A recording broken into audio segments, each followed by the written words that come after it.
Hello everyone, in this video I'll review the NexiGo PJ40 projector. This is not a sponsored review and this unit was not provided by the company. I was able to get my hands on a borrowed unit. In this video I'll take a look at brightness, fan noise, contrast, connectivity, and I'll provide my thoughts about my experience. I'll start with an unboxing and look at everything that comes with this projector. If you want to skip the unboxing, you can use the chapter markers in the video timeline to skip ahead.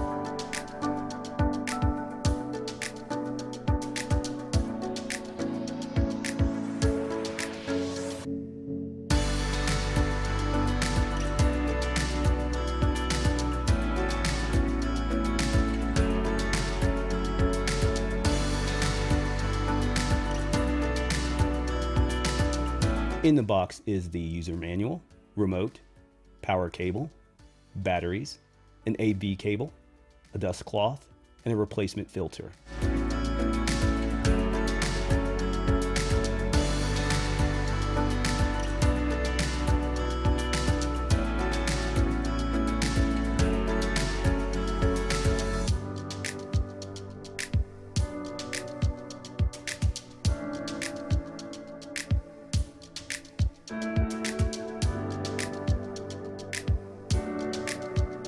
The NexiGo PJ40 is a native 1080p projector. It will accept a 4K signal, but max resolution is 1080p. It has an LED light source, which will have plenty of life. The projector outputs 700 ANSI lumens, and that should be just fine for a completely dark room. It's just over 11 inches long, a little under 11 inches wide, 4.8 inches tall, and weighs 7.7 pounds.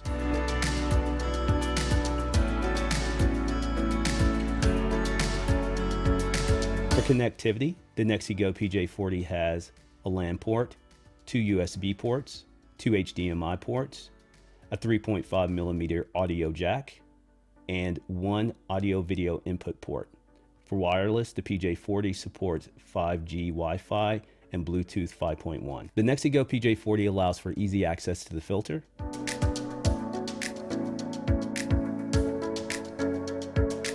There are some onboard buttons, a back button, home screen button, power button, some directional buttons, and a select button.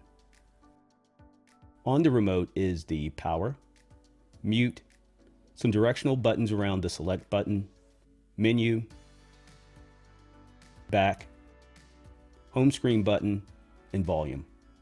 For audio, the PJ40 comes with 2 onboard 10-watt speakers. I thought they did a good job in that they served their purpose, but as a home theater projector, I strongly recommend an external audio system of some sort. There is a manual focus to dial in the picture. There wasn't much to the setup. It turned right on and went directly to the home screen.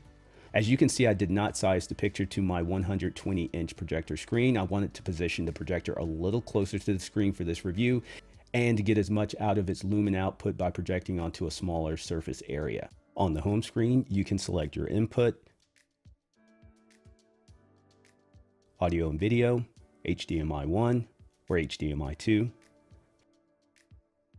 File manager, you can manage your documents, video, picture, and music files.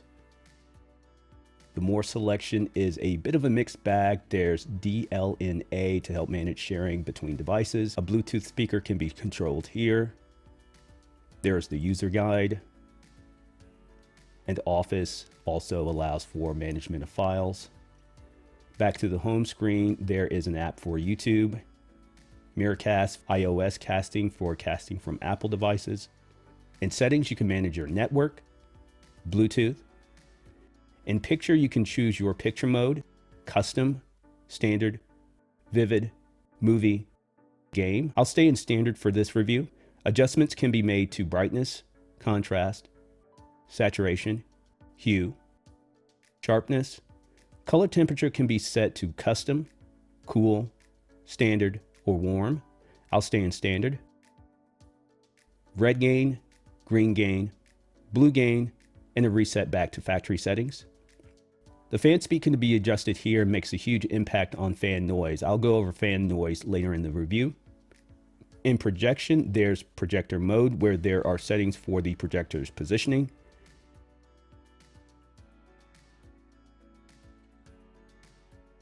There is an auto keystone, 4D keystone correction, horizontal keystone correction, vertical keystone correction, zoom adjust, display scale, and a reset back to factory settings. Back to settings, firmware updates can be managed through update. System allows you to manage some miscellaneous functions like time, the screensaver, and power management. And about has info about the projector. The out-of-the-box fan speed was set to 80% and it is loud. At roughly 2 inches from the projector, I got a measurement of 53.4 dB.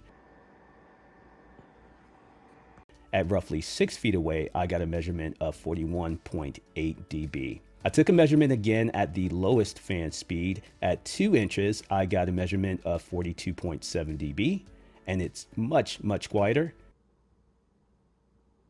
At 6 feet, I got a measurement of 36.7. And for reference, the noise floor in my room is 34 dB. I calculated foot lamberts. This measures how much light is reflected off of the screen back to my eye. For a dedicated home theater, that number should be between 16 to 30 foot lamberts. For 4K HDR content, that number should be at least 40 foot lamberts, and obviously the higher the better. The NexiGo in my measurements fell just short at 15.8 foot lamberts. I also measured the light output of the NexiGo PJ40. For my measurements, I divided a projected white image into 9 zones and used a digital light meter to measure the lux in every zone. I then calculated the average of the 9 measurements and divided by the projected image in square meters. This gave me a calculated measurement of 311 ANSI lumens. A very important note here, I took these measurements in standard mode, which is not the brightest mode for this projector. I did this because all of my viewing will be in standard mode. And setting this projector in its brightest mode isn't a realistic scenario in which I'd be watching anything.